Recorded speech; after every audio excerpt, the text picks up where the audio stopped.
Nagabot nin haros 3 kilometro ang lawig kan pila kan mga lunadan na palaog sa banwa nin Pili Camarines Sur pasado alauna nin hapon kasuudma.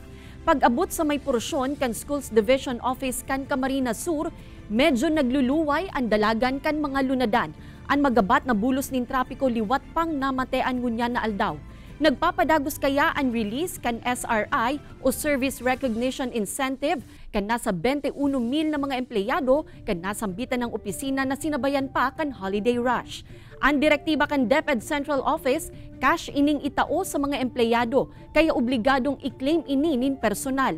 Hasta sa ngunya na aldaw target matapos kan SDO Camarines Sur na matapos ang distribution kay ni.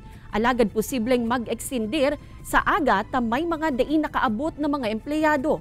Nakaantabay asin nakabantay naman ang mga personahe kan Philippine Municipal Police Station para imanehar ang bulos kan trapiko na sigun sa inda, moderate asin manageable na sa ngunyan.